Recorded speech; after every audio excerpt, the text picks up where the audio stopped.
हाय traders. स्वागत है आपका traders club of India channel में।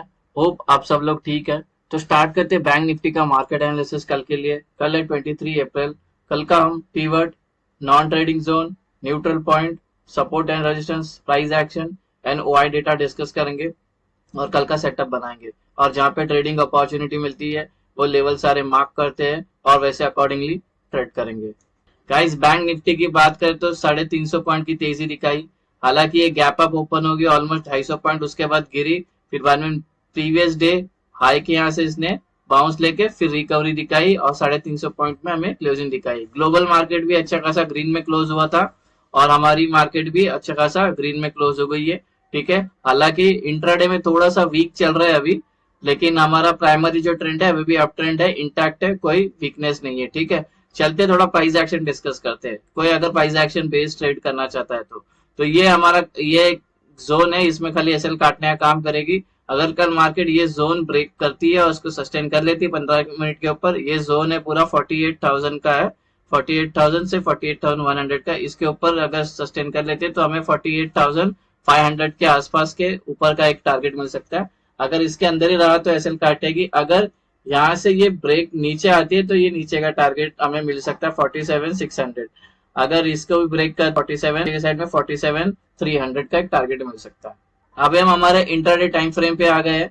सेटअप डिस्कस करने से पहले आपसे रिक्वेस्ट करता हूं, अगर आप चैनल पे नए हो तो प्लीज चैनल को सब्सक्राइब करना और बेल आइकन को हिट करना, जिससे मेरी सारी वीडियोस की नोटिफिकेशन आपको समय पे मिलते रहे। सो गाइज, ये कल का हमारा न्यूट्रल पॉइंट और नॉन ट्रेडिंग जोन है।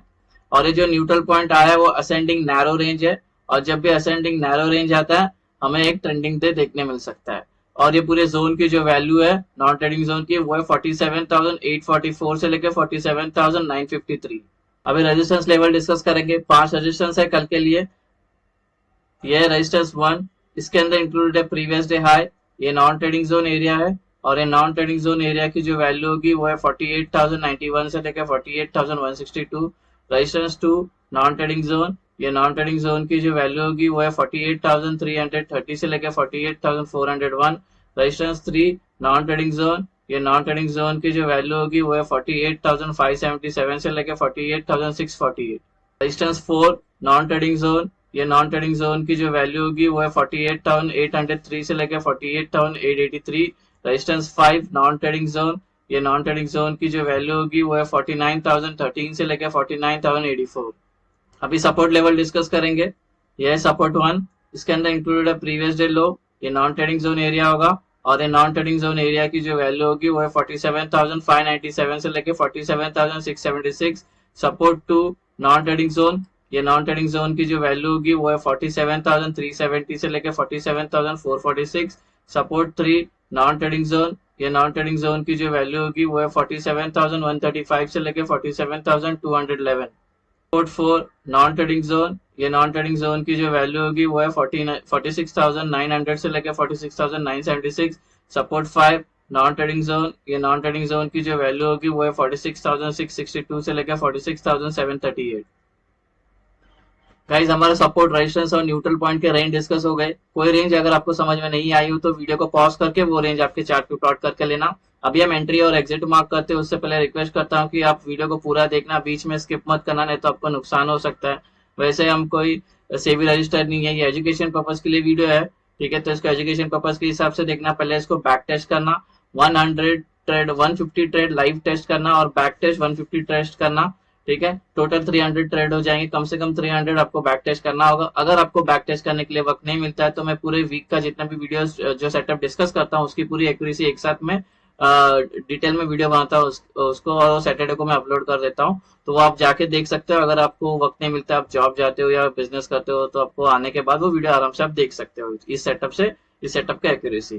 ठीक है, और एक बात, इससे रिलेटेड मैंने एक वीडियो बनाया जिसका नाम है ब्रह्मास्त्र स्ट्रैटेजी। वो वीडियो आपको एक बार जरूर देखना होगा, बिकॉज मैंने इस सेटअप से रिलेटेड उसमें पूरा सब कुछ आपको जो भी डाउट है वहां पे क्लियर हो जाएगा। एंट्री, एग्जिट, प्राइस एक्शन कितना इंपॉर्टेंस है इस सेटअप के साथ, तो वो सब मैंने उस वीडियो में डिस्कस किया, तो वो एक बार वीडियो जरूर देख लेना।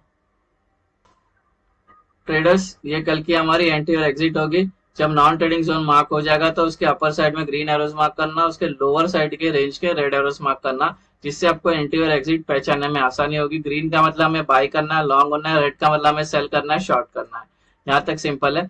अब इस ट्रेड में एंटर करने के 2 रूल है, वो 2 रूल आप ध्यान से सुन लेना, इसके इसके सिवा अपनी एंट्री बनेगी ही नहीं। पहला रूल, प्राइस को नॉन ट्रेडिंग जोन में होना चाहिए, ठीक है। नॉन ट्रेडिंग जोन एनटीसी आपको सारे लेवल्स में दिख जाएंगे, ठीक है।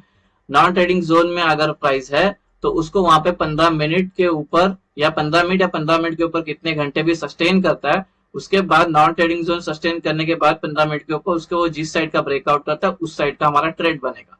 अब जब एंट्री लेंगे, जब एंट्री की बारी आएगी तो एंट्री भी 2 होगी, एक होगी सेफ एंट्री होगी और एक दूसरी होगी जो है एग्रेसिव एंट्री, ठीक है।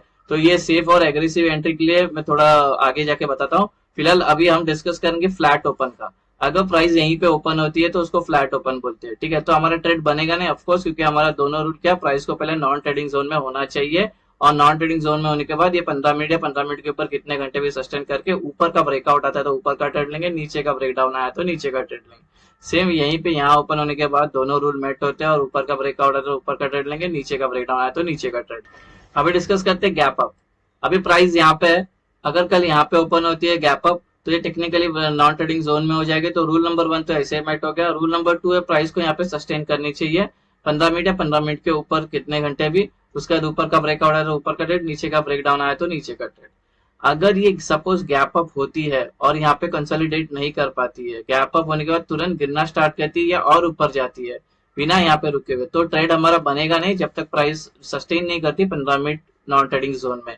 एग्जाम्पल के लिए गैप अप होती है और गिरना स्टार्ट करती है और ये नॉन ट्रेडिंग जोन में इसको एक सपोर्ट मिल जाता है और यहाँ पे ये काफी टाइम स्पेंड कर लेती है 15 मिनट या 15 मिनट के ऊपर। उसके बाद ऊपर का ब्रेकआउट अगर ऊपर का ट्रेड, नीचे का ब्रेकडाउन आया तो नीचे का ट्रेड। अगर ये बीच में कहीं गैप अप होती है ऐसे या ऐसे तो हमारे ट्रेड बनेगा नहीं, हमें वेट करेंगे प्राइस को नॉन ट्रेडिंग जोन में आने देने का, सस्टेन करने देंगे 15 मिनट के ऊपर, उसके बाद जिस साइड का ब्रेकआउट आएगा उस साइड का हमारा ट्रेड बन सकता है। अभी डिस्कस करते हैं गैप डाउन। प्राइस अभी यहाँ पे है, अगर ये गैप डाउन यहाँ पे होती है फिर टेक्निकली नॉन ट्रेडिंग जोन में तो रूल नंबर 1 मेट हो जाता है। रूल नंबर 2 है बस 15 मिनट इसके अंदर सस्टेन करती है 15 मिनट के ऊपर कितने घंटे भी, उसके बाद ऊपर का ब्रेकआउट आया तो ऊपर का ट्रेड, नीचे का ब्रेकडाउन आया तो नीचे का ट्रेड। अगर ये गैप डाउन होने के बाद रुकती नहीं है यहाँ पे नॉन ट्रेडिंग जोन में, डायरेक्ट ऊपर चलने जाती है और नीचे गिरने लगती है तो हमारा ट्रेड बनेगा नहीं, हमें वेट करेंगे प्राइस को नॉन ट्रेडिंग जोन में आने का। एग्जाम्पल के लिए गैप डाउन होती है और सपोज ये ऊपर जाने लगती है और यहाँ पे आके ये नॉन ट्रेडिंग जोन में इसको एक रेजिस्टेंस मिलता है और यहाँ पे ये टाइम पास करती है 15 मिनट या 15 मिनट के ऊपर, उसके बाद ऊपर का ब्रेकआउट है तो ऊपर का ट्रेड, नीचे का ब्रेकडाउन आया तो नीचे का ट्रेड। अगर बीच में कहीं गैप डाउन होती है तो वेट करेंगे प्राइस को नॉन ट्रेडिंग जोन में आने का, उसके बाद 15 मिनट के ऊपर सस्टेन करती है, उसके बाद जिस साइड का ब्रेकआउट करेगा उस साइड का हमारा ट्रेड बन सकता है। अभी थोड़ा टारगेट एक बार सुन लेना, ठीक है। टारगेट क्या है, सपोज ये अभी प्राइस अभी ये यहाँ पे ओपन हो गई मार्केट और यहाँ पे ये सस्टेन कर रही और ये ब्रेकआउट आया तो हमने ऊपर का ट्रेड लिया, तो टारगेट क्या होगा, एक लेवल ये 2। अगर ये वाला ऊपर का ट्रेड लिया तो इसके ऊपर वाले जो होंगे वो टारगेट होगा। सपोज सेम वे अगर यहाँ पे सस्टेन करके नीचे ब्रेक डाउन करते हैं और ये वाला ट्रेड लिया तो हमारा 1 2 3 टारगेट होगा। अगर ये वाले इसमें नीचे का ट्रेड लिया तो ये वाले होंगे टारगेट, अगर ये वाला नीचे का ट्रेड लिया तो इसके नीचे जो होगा सपोर्ट वो वाला टारगेट होगा। तो सारे टारगेट आपको ऐसे ही डिस्कस करेंगे एग्रेसिव एंट्री के बारे में, ठीक है। ये सपोज हमारा थ्रेशोल्ड क्या होता है, प्राइस यहाँ पे होनी चाहिए 15 मिनट, तो ये सपोज ये यहाँ पे सस्टेन करती है प्राइस, उसके बाद ब्रेकआउट आता है।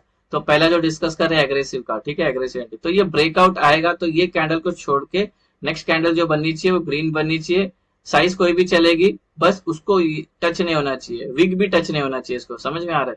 तो जब हम एंट्री करेंगे तो बुलिश एग्रेसिव एंट्री हो जाएगी। सेम वे ये सस्टेन करती है और ये नीचे का ब्रेकआउट आती है तो नीचे का ये वाला ब्रेकआउट कैंडल छोड़ने का नेक्स्ट जो कैंडल बननी चाहिए वो बननी चाहिए रेड बननी चाहिए, साइज कोई भी चलेगी, टच नहीं होनी चाहिए। उसके बाद जब हम एंट्री करेंगे तो हमारी बेरिश एग्रेसिव एंट्री बनेगी। अभी डिस्कस करते हैं safe entry. Same way, same position, same situation, यहाँ पे हमने 15 मिनट सस्टेन कर ली, ठीक है। फिर ये ब्रेकआउट आता है 15 मिनट के ऊपर सस्टेन करने का ब्रेकआउट आता है, तो ब्रेकआउट वाली कैंडल को छोड़ के नेक्स्ट जो कैंडल बननी चाहिए 3 कंटिन्यू ग्रीन कैंडल बननी चाहिए। ध्यान से सुनना, 3 कंटिन्यू ग्रीन कैंडल, बीच में एक भी रेड नहीं चलेगी, यहाँ एक रेड नहीं चलेगी, यहाँ पे एक रेड 2 ग्रीन नहीं, ऐसा नहीं चलेगा, पूरा तीनों ग्रीन चाहिए। उसके बाद जब एंट्री करें तो हमारी बुलिश सेफ एंट्री हो जाएगी। सेम वे अगर नीचे के साइड में ब्रेक डाउन करता है तो ये वाली कैंडल छोड़ने के बाद 3 कैंडल रेड बननी चाहिए कंटिन्यू, ठीक है। उसके बाद जब एंट्री करेंगे तो हमारी सेफ बेरिश एंट्री हो जाएगी। गाइस अभी ओआई का डेटा डिस्कस करते हैं, ठीक है। अभी ऑप्शन चेन को अगर आप देखोगे तो सब सिंगल डिजिट पे ऑप्शन बिल्डअप हुए तो उससे हम व्यू बना नहीं सकते। अभी सबसे ज्यादा जिस स्ट्राइक प्राइस पे कॉल राइटर्स और पुट राइटर्स प्रेजेंट है उसका मैंने एवरेज स्ट्राइक प्राइस ले लिया, तो उसको हम सपोर्ट एंड रेजिस्टेंस मार्क करते हैं, उस पर डिस्कस करते हैं।